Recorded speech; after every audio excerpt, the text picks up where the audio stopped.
Jazz ഇവിടേക്ക് കയറി ഇങ്ങനെ ചൂലും കെട്ടോണ്ട് അടിക്കും. അടിയടിനെ പിടിച്ചിട്ട് രണ്ടാളിനെ പിടിച്ച് കൊടുക്കണം. രണ്ടിന് രണ്ട് വീടുകൾ. ഹലോ, ഈ സോഷ്യൽ മീഡിയയിൽ ജാസി പറഞ്ഞ വ്യക്തിയുണ്ടല്ലോ, അവൻ വന്ന് ഇങ്ങനെ പറയുന്നില്ല ഈ നന്ദിനി പറഞ്ഞ പെൺകുട്ടിനെ. അതിലെന്താ വാസ്തവം നമുക്ക് ആർക്കും അറിയില്ല. അതിലെന്താ വാസ്തവം ഉണ്ടെന്ന് ഈ ആഷിക്ക് പറഞ്ഞ ആ കുട്ടിനെ ഇവന് അടിച്ചിട്ടും കുത്തിയിട്ടും കയ്യിലും മുറിയൊക്കെ ആക്കിയിട്ടും അങ്ങനെ ഓരോ പ്രശ്നങ്ങളായപ്പോ അവൻ്റെ അടുത്ത് പോയി. അവളുടെ അടുത്ത് പോയിട്ട് നന്ദിനി എന്നൊന്ന് കയറ്റി വിടണം. അപ്പൊ അവൻ പണിയൊന്നും ഇല്ലാതിരിക്കുന്നു, എന്നൊന്ന് രക്ഷപ്പെടുത്തണം എന്നിട്ട് അവൻ അവിടെ പോയതാണ്. അവിടെ പോയിട്ട് ആഷിഖിന്റെ ഉമ്മയോട് സംസാരിക്കുന്നത്. അവിടെ പോയിട്ട് അവൻ എന്നെ വിളിച്ചിട്ടുണ്ടായിരുന്നു, ഞാൻ ഇങ്ങനെയൊക്കെയാണ് അവസ്ഥ, ഞാൻ നാട്ടിലേക്ക് വരികയാണ്, ജാസ്റ്റിനെ ഇങ്ങനെയൊക്കെ കാട്ടിയിരിക്കുന്നു എന്നിട്ട് പറഞ്ഞു.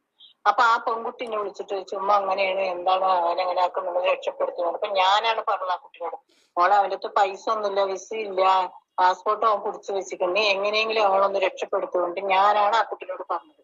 അല്ലാതെ ഈ ജാസി പറയണ നായി പറയണതൊന്നല്ല സത്യം. എന്റെ മോനെ അവന് വശീകരിച്ച് വെച്ചതും പോലെ അവൻ എല്ലാ സോഷ്യൽ മീഡിയയിലും വന്ന് വല്ലാണ്ട് പീത്തുന്നുണ്ടല്ലോ. അതെന്താണെന്ന് ആൾക്കാർക്ക് അറിയില്ല. അവനെ പിന്താങ്ങുന്നുള്ള യൂട്യൂബുകാരും അവരിവരൊക്കെ. ഇതിന്റെ വാസ്തവം എന്താണെന്നറിയോ?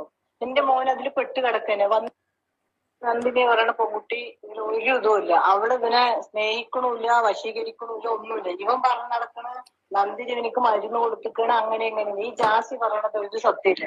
ജാസിന്റെ ഉമ്മ ജാസിന്റെ ഉമ്മ ഉണ്ടല്ലോ, ജാസിന്റെ ഉമ്മ എന്റെ മോനോട് എന്താ പറഞ്ഞു വരട്ടെ, എന്റെ മോനെ എങ്ങനെ പറയണ അങ്ങനെ നീ ജീവിക്കുന്നു. ഇവൻ പറഞ്ഞല്ലോ ആഷിക്കിന് ഒരിക്കലും എനിക്ക് വിടാൻ പറ്റില്ല. അതുപോലെ ഒരു പെറ്റ തള്ളയാണ് ഞാന്. 3 വർഷം എന്റെ കുട്ടി ഇങ്ങോട്ട് വരാണ്ട് വന്നിട്ട് 5 ദിവസം ഇവിടെ നിൽക്കാൻ അയച്ചോളൂ. ഇവൻ ഇങ്ങനെ മെസ്സേജ് അയച്ചിട്ട് ഇപ്പൊ വരാണ്ട് പോയിട്ട് ഇപ്പൊ 10 മാസമായി ദുബായിൽ നിന്ന് ഈ നാട്ടില് വന്നു. ഇന്ന് വരെ ഞങ്ങളുടെ അടുത്ത് വന്നിട്ടില്ല. കാരണം ഞാൻ എന്തെങ്കിലും പറഞ്ഞ് എന്റെ കുട്ടിക്ക് ഒരു മെസ്സേജ് അയച്ചാൽ അവൻ എന്തെല്ലാം തെറി എന്നെ വിളിച്ച് അയക്കുറഞ്ഞ. എന്നിട്ട് നമ്മളത് നോക്കിക്കഴിഞ്ഞ അവിടെ അവൻ ഡിലേറ്റ് ആക്കി കളി. അവന്റെ ഫോണിലുണ്ട് എന്നെ തെറി വിളിച്ചത്. സ്വന്തം തള്ളൻ അവന്റെ മുമ്പിൽ വെച്ച് അറിയാം. അവൻ പറയണത് കംപ്ലീറ്റ് വിളിച്ച് അയക്കുറഞ്ഞ. എന്നിട്ട് നമ്മളത് നോക്കിക്കഴിഞ്ഞ അവിടെ അവൻ ഡിലേറ്റ് ആക്കി കളി. അവന്റെ ഫോണിലുണ്ട് എന്നെ തെറി വിളിച്ചത്. സ്വന്തം തള്ളൻ അവന്റെ മുമ്പിൽ വെച്ച് വിളിച്ചിട്ടില്ല. ഇതൊക്കെ ജാസി കാട്ടിയാട്ടോ. ഇതൊന്നും ആർക്കും അറിയില്ല. അവൻ പറയണത് കംപ്ലീറ്റ് നോണയാണ്. അവൻ ആണിന്റെ ഭാഗത്തെറ്റ് ആണും പെണ്ണിന്റെ ഭാഗത്തെറ്റ് പെണ്ണുമായിട്ട് അവൻ അഭിനയിക്കും. അവന് ഒരു ഓപ്പറേഷൻ ചെയ്യൂല, അവനെ ഒരു എന്തും ചെയ്യൂല. അവനക്ക് ഭയങ്കര പേടിയാണ്. അവൻ പറഞ്ഞ കല്യാണം കഴിഞ്ഞിട്ട് ഞാൻ പേടിച്ചിട്ടാ പോയി ആ പെണ്ണിന്റെ അടുത്ത് സകുമ്പോ സമാധാനത്തിൽ തന്നെ ഇരുന്നിക്കരുത്.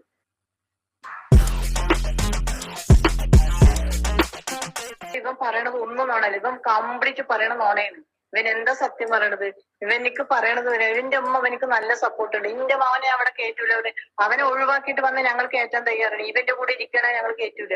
ഞങ്ങൾക്ക് മാനം നാളുണ്ട്, പുറത്തിറങ്ങി നടക്കാൻ പറ്റണില്ല. ഇവരൊരു വീഡിയോ ഇവര് അങ്ങനെ ജീവിക്കണമെങ്കിൽ എന്തിന് ഈ യൂട്യൂബിൽ വന്ന് ഇങ്ങനെ പീത്താൻ നിൽക്കണത്? എല്ലാം സഹിച്ച് ഞങ്ങൾ ഇരിക്കില്ല. എന്തൊരു വേദനയാണെന്ന് എനിക്കറിയാം. അവന്റെ വാപ്പ മരിച്ചിട്ട് 3 വർഷമായിട്ടുള്ളൂ.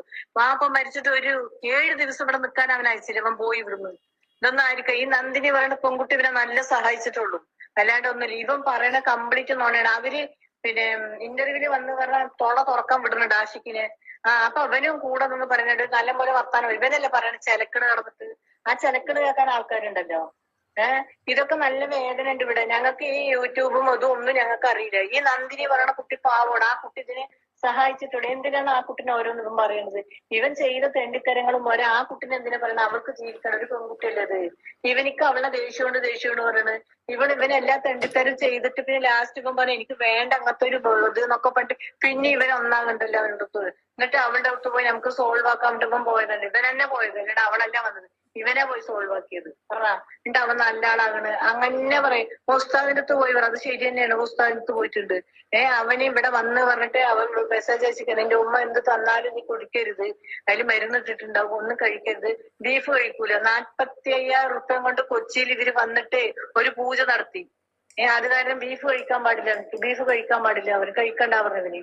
ഇതൊക്കെ ആർക്കെങ്കിലും അറിയാം. ഇത് യൂട്യൂബിൽ കടന്ന് വിരിങ്ങനെ തളം കണ്ടല്ലേ. ഇതിന് പിന്നിൽ നിൽക്കുന്ന ആൾക്കാർ കൊടുക്കണം. അടിയടിനെ പിടിച്ചിട്ട് രണ്ടാളിനെ പിടിച്ച് കൊടുക്കണം. രണ്ടിന് 2 വീടുകൾ കാക്കണം. അവൻ പെണ്ണാവൂല, അവൻ ആണെന്നെ ആവുള്ളൂ.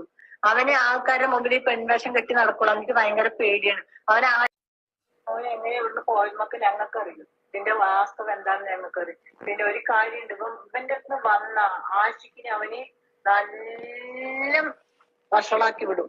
യൂട്യൂബിലും എല്ലാം. അതാണ് അവൻ പറയുന്നത്. ഞാൻ വന്ന് പറയും എങ്ങനെ ആക്കും അങ്ങനെ ആക്കും. എത്ര ഫോൺ ഇവന്റെ എറിഞ്ഞു പൊട്ടിച്ചിട്ടുണ്ട് ജാസി.